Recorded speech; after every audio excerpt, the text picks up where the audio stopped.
Merci de rester fidèle à nos programmes. Bonjour à toutes et à tous. Bienvenue dans le JDD. Nous avons le plaisir de recevoir pour ce dernier numéro de l'année 2023 un expert électoral. Vous l'aurez compris, le contexte électoral oblige. Monsieur Ndiaga Sylla, bonjour et merci d'avoir répondu à notre invitation.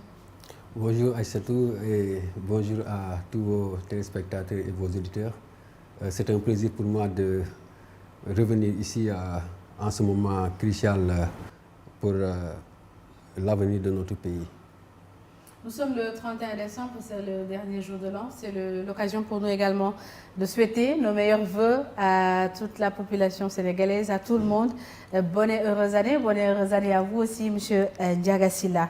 Alors, Monsieur Ndiaga Sylla, on est en plein dans le processus électoral pour la présidentielle de février prochain, étape cruciale pour les candidats. Le parrainage, vendredi 29 décembre, le Conseil constitutionnel a établi l'ordre de passage des candidats à l'élection présidentielle pour la vérification de leur parrainage au terme d'un tirage au sort.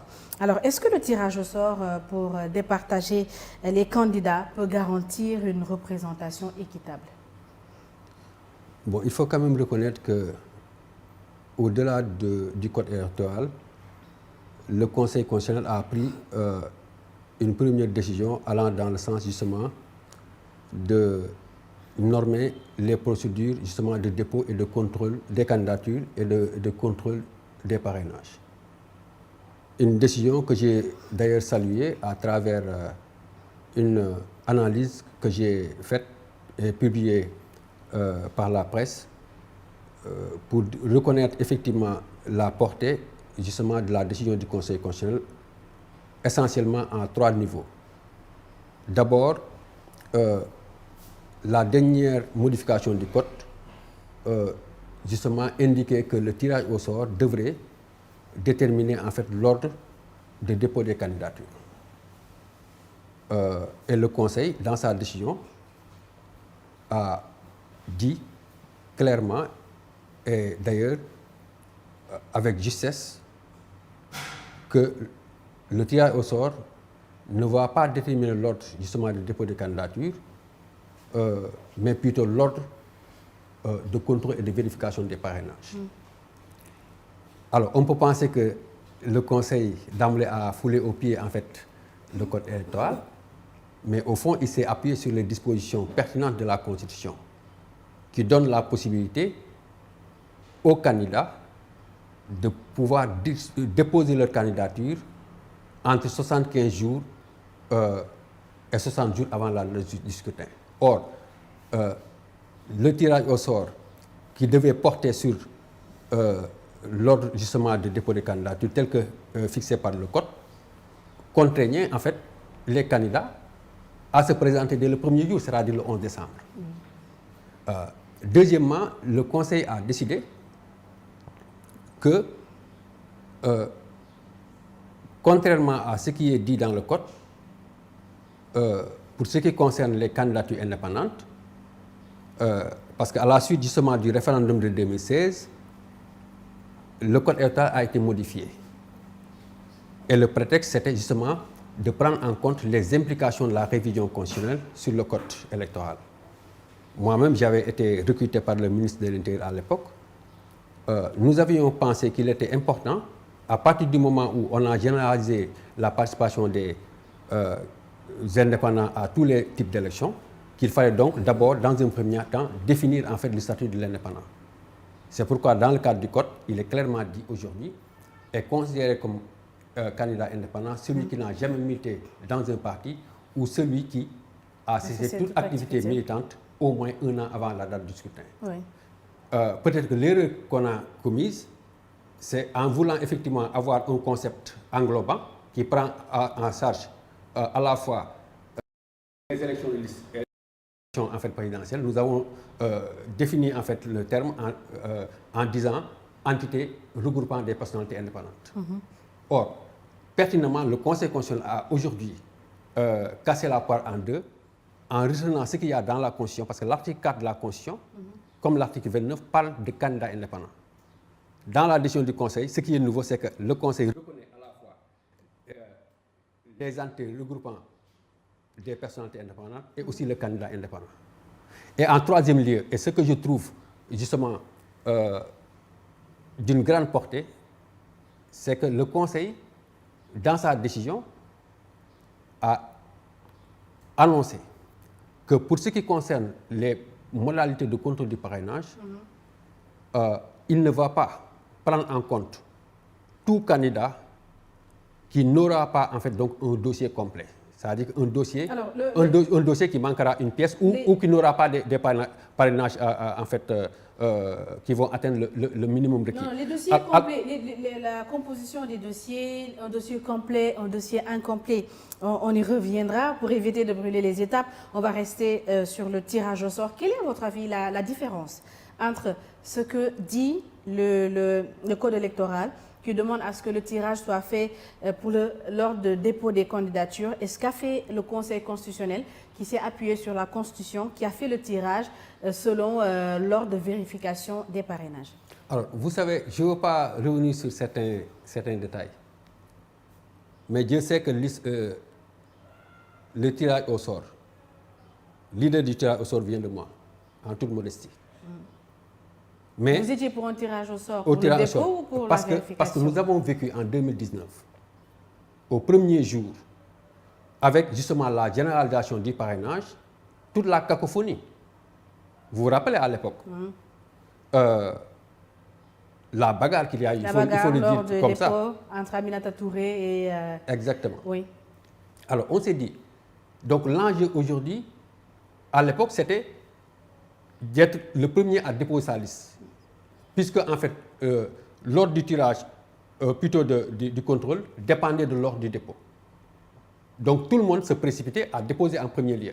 Or, nous savons par expérience qu'en général, s'il n'y avait pas cette contrainte, les candidats déposaient leur liste, justement, au dernier moment.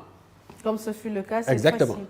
Donc, si on doit instaurer un tirage au sort, le tirage au sort ne devrait pas porter sur l'ordre de dépôt des candidats, mais plutôt sur l'enjeu fondamental, l'ordre de contrôle. Et c'est exactement ce que le Conseil a rétabli.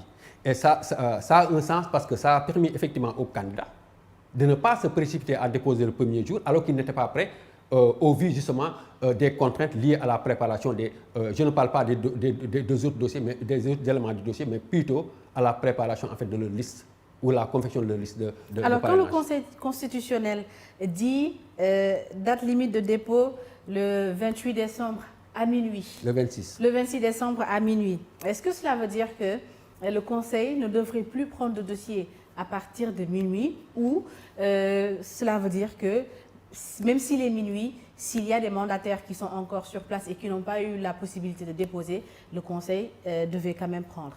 Alors, il faut dire que le Conseil s'est conformé à la Constitution, parce que c'est l'article 29 de la Constitution qui fixe en fait la période de dépôt des candidatures.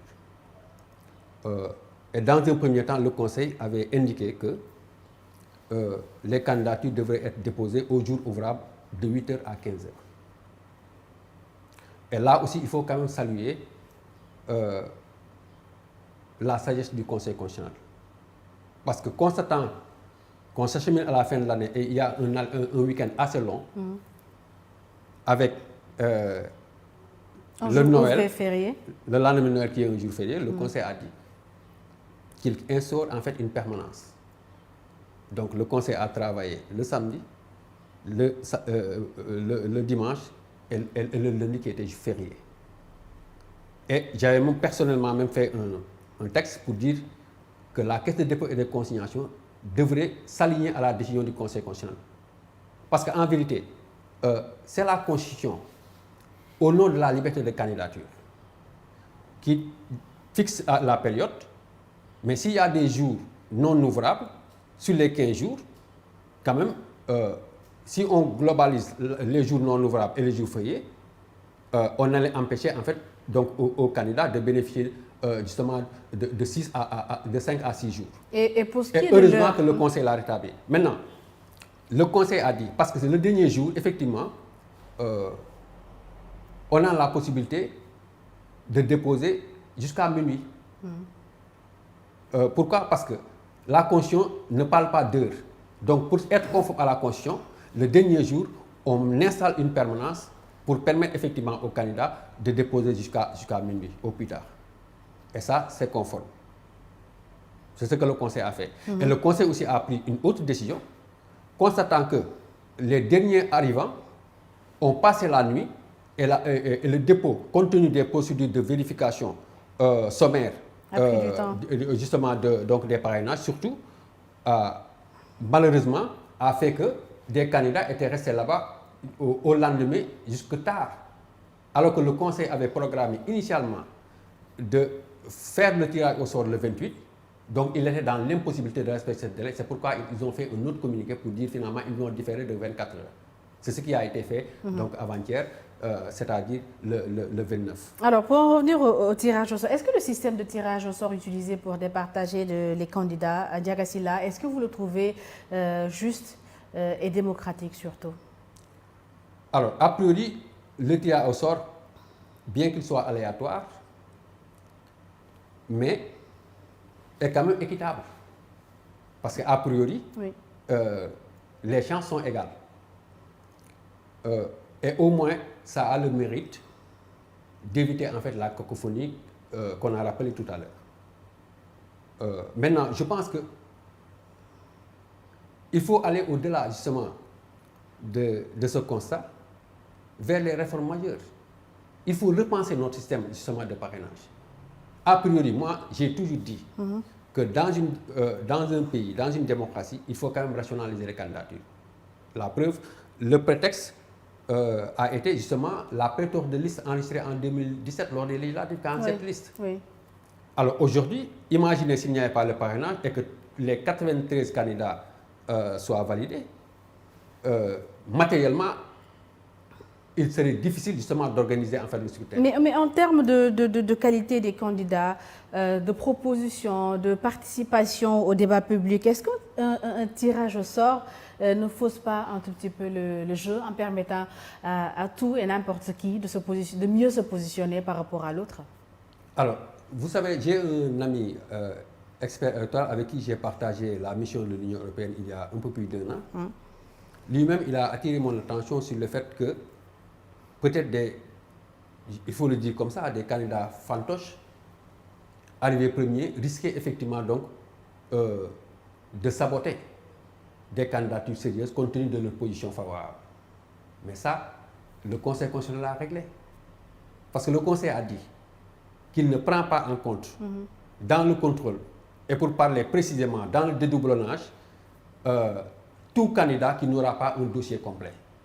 Ça veut dire que donc déjà ce matin, ou hier, on a vu qu'effectivement, sur la dizaine de candidatures contrôlées, une seule personne est passée. Donc ça veut dire qu'on peut espérer on peut penser que d'ici en fait la décision en fait de validation des candidatures, peut-être qu'on aura une vingtaine, peut-être au maximum une trentaine de candidatures. Et ce que je trouve raisonnable, parce qu'en 2007 aussi, pour rappel, le Sénégal avait lors de la présidentielle 15 candidats. Et en 2012, nous avions 14 candidats. Donc c'est raisonnable aujourd'hui que le Sénégal puisse avoir une vingtaine de candidatures. Mais au moins, non, ce n'est pas trop. D'autant plus d'ailleurs que dans le cadre du code électoral, à partir du constat qui a été fait en 2017 sur la période de candidature, le code électoral a été réformé. Parce que l'électeur, une fois dans le bureau de vote, était dans l'obligation de prendre tous les bulletins de vote avant d'aller au niveau de l'isoloir pour justement en choisir un à mettre dans l'enveloppe. Mais la loi électorale a indiqué clairement que l'électeur, lorsque dans une élection, il y a plus de 5 candidats ou 5 listes, l'électeur peut choisir le minimum donc, pour donc faire son choix. Et donc, ça influe effectivement sur le temps de vote.